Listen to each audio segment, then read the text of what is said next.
So first ఇయర్లో phonetics అని ఒక టాపిక్ ఉంటుంది.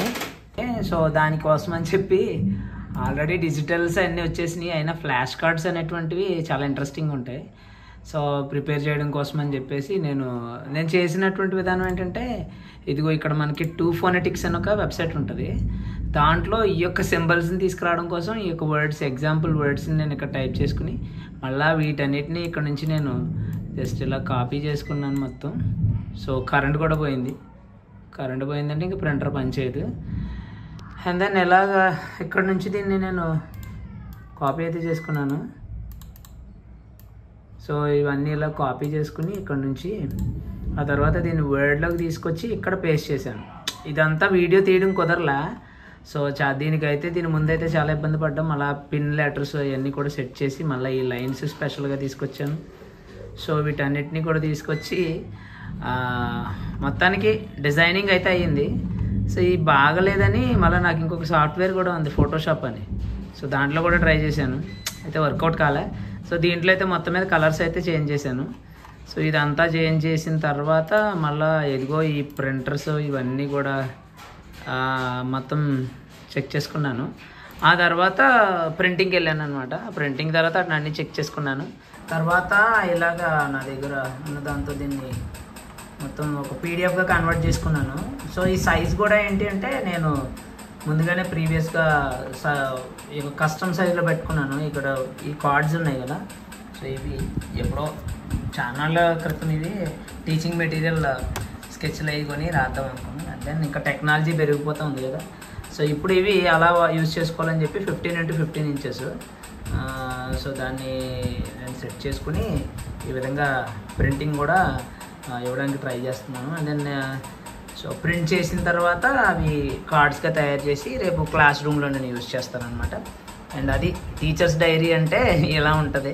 ఈ కస్టమ్ సైజ్ కావడం వల్ల ఏమవుతుందంటే అస్తమానం ఇది ఇబ్బంది పెడతానే ఉంది. అండ్ దెన్ దీనికి నా దగ్గర చిన్న పరిష్కారం అయితే ఉంది. ట్రై అలా వస్తే జామ్ అయిపోతుంది కదా, మీకు తెలిసిందే ఇవన్నీ.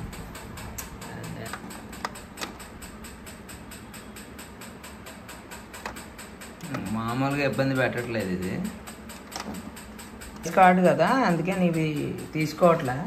సో దీన్ని కొంచెం బెండ్ చేద్దాం. సో బెండ్ చేసి ఈ విధంగా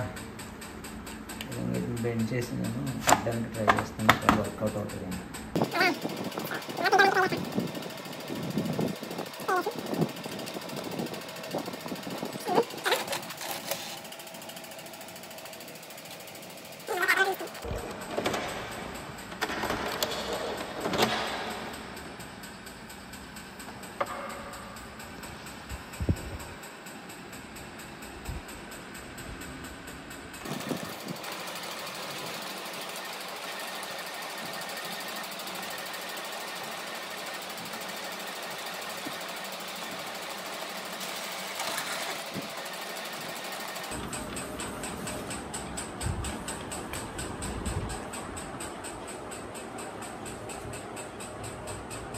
గమ్మత్తైన విషయం ఒకటి నాకు కనిపించింది చూడండి. అది ప్రింట్ చేస్తున్నాడు. యాక్చువల్గా నేను ఇచ్చింది గ్రీన్ కలర్ అనమాట. ఇది బాగానే వచ్చింది. ఇంకా ఇక్కడ కూడా గ్రీన్ కలరే.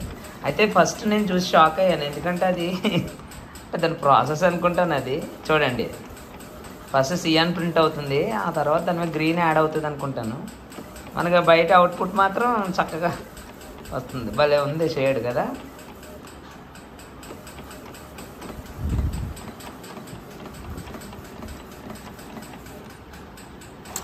చక్కగా బయటకి ఇది ఎలా వచ్చేసి ఆ విధంగా ఇదిగో ఇవి వాయిస్లెస్ సౌండ్స్ ప్రింట్ చేసేసాను. అయితే వాయిస్ సౌండ్కి వచ్చేసరికి ప్రాబ్లం ఏమవుతుందంటే ఈ థిక్ పేపర్ని తీసుకోవట్లేదు ప్రింట్. సో ఇంకొక థాట్ వచ్చింది. సో ఆ థాట్ ప్రకారం చేయడానికి ట్రై చేస్తున్నాను. దాని ఏదైనా ఇంత కష్టపడేది ఎందుకంటే ఈ సౌండ్స్ పిల్లలు నేర్చుకుంటే అది రేపు పొద్దున్న వాళ్ళకి భవిష్యత్తులో చాలా ఉపయోగం ఉంటుంది. నేను అందుకనే ఇవన్నీ రేపటి క్లాస్కి ఇవన్నీ కూడా రెడీ అవుతున్నాయి. నేను ఈ యొక్క వాయిస్లెస్ కాన్సనెంట్స్ అయిపోయిన తర్వాత ఇంకా వాయిస్డ్ కాన్సనెంట్స్ దగ్గర తీసుకొచ్చేటప్పటికి కార్డ్ సపోర్ట్ చేయట్లేదు.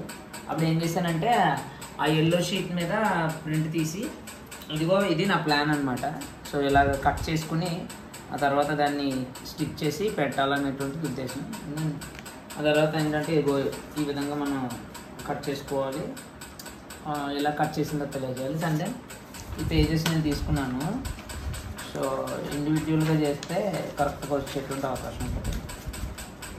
ఎలాగో వాయిస్ డే కనుక కలర్ చేంజ్ ఉంటుందని ఈ విధంగా చేయడం జరిగింది. సో దీన్ని ఫస్ట్ ఇలా మధ్యలో ఫోల్డ్ చేసుకున్నాను. ఇంకా తర్వాత ఇక్కడ నాకు పేపర్ కట్టర్ ఉంది కదా, కావాల్సినటువంటి సైజ్కి ఇలా కట్ చేసుకుని 13 ఇంచెస్ ఉంటే సరిపోతుంది, స్క్వేర్ అయిపోతుంది. సో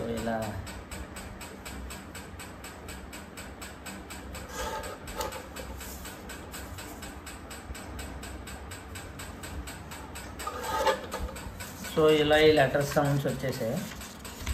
ఇప్పుడు వీటిని మళ్ళీ ఏం చేయాలంటే ఎడ్జెస్ని మళ్ళీ రౌండ్ చేసుకుంటే వచ్చేటువంటి ఉపయోగం ఏంటంటే మడత పడిపోకుండా ఉంటాయి దేనికైనా సరే. దీంట్లో 6 mm థిక్నెస్ తీసుకుని ఈ విధంగా ఇలా పెడితే రౌండ్ అవుతుంది.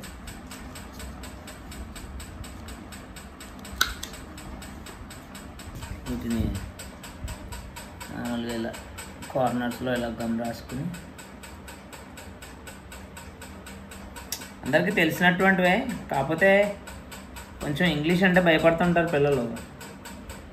సో దానికి ఏంటంటే ఏదో ఉన్న దాంట్లో ఊరికినే ఎలాగైనా చెప్పొచ్చు, బోర్డు మీద రాసి చెప్పొచ్చు. మనకి ఐఎఫ్పి ప్యానల్స్ వచ్చేసాయి ఈ రోజున, వాటి మీద చెప్పేసుకోవచ్చు. కాకపోతే సంథింగ్ దే ఎక్స్పెక్ట్ సంథింగ్ అనమాట.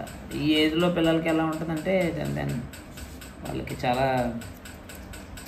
ఏదో సమ్ డిఫరెంట్ థింగ్ ఉంటే బాగుంటుందని ఉద్దేశంలో ఉంటుంది. కనుక నేను కూడా చేయడానికి ఇదంతా చేయాలంటే చాలా ఇబ్బంది, సమయం కేటాయించుకోవాలి. అయితే ఏమైనా కానీ నా పిల్లలకి సరిగ్గా చెప్పగలిగితే అదే చాలు, దాని గురించి బాగా ఉంది. సో ఇలా దీన్ని అంటించేటప్పుడు కూడా మార్జిన్స్ అంటే హ్యూమనే కనుక జస్ట్ సరిగ్గా రాకపోతే మళ్ళీ ముడతలు వస్తాయి. ఏమైనా కానీ ఇంకా వన్స్ అంటించేస్తే ఇంకా మళ్ళీ దీన్ని we can't take that back అనమాట. సో ప్రింట్ అయితే అయిపోయింది. నెక్స్ట్ ఇయర్ వరకు ఉంటాయో లేదో తెలియదు, కానీ ఈ సంవత్సరానికి సరిపోతే సరిపోతుంది. నెక్స్ట్ ఇయర్ ఏమో మళ్ళీ ఏ విధమైనటువంటి ప్లాన్ వస్తుంది. దీని రౌండ్స్ కూడా కట్ చేసేసాను అనుకో, అన్నీ మనకి యూనిఫామ్గా ఉంటాయి అన్నమాట.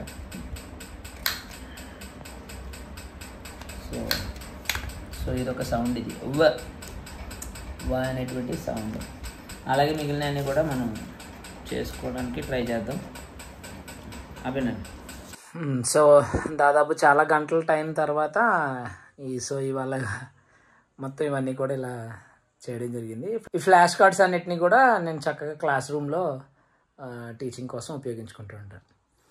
సో ఇవి ఎలా చేయాలో అనేటువంటి డౌట్ మీకు ఏమైనా ఉంటే, ఎలా చేయాలో నేను హెల్ప్ ఏమైనా కాల్స్ వస్తే కనుక కామెంట్ సెక్షన్లో పోస్ట్ చేయండి. సో దాని మీద కూడా చిన్న వీడియో చేసి నేను మీకు క్లియర్గా పెడతాను. సో ఇది పైన ఉన్నటువంటివి short vowels, long vowels, diphthongs, voiceless and voiced consonants. So ఇది టీచర్గా ఉంటే ఏమీ అంత సులభమైనటువంటి పని అయితే ఏం కాదు. పొద్దున్న వెళ్తే సాయంత్రం వచ్చేస్తారు అనుకుంటారు. సరిగ్గా టీచ్ చేయాలంటే మాత్రం ఇంటి దగ్గర కూడా చాలా హోంవర్క్ చేయాల్సి ఉంటుంది. సో స్టూడెంట్స్ మీ అందరికీ కూడా హోంవర్క్ ఇస్తున్నాము, అయితే మేము కూడా హోంవర్క్ చేస్తున్నాము. సో దాన్ని కూడా మీరు గుర్తించి బాగా చదవాలి మీరు అందరూ కూడా.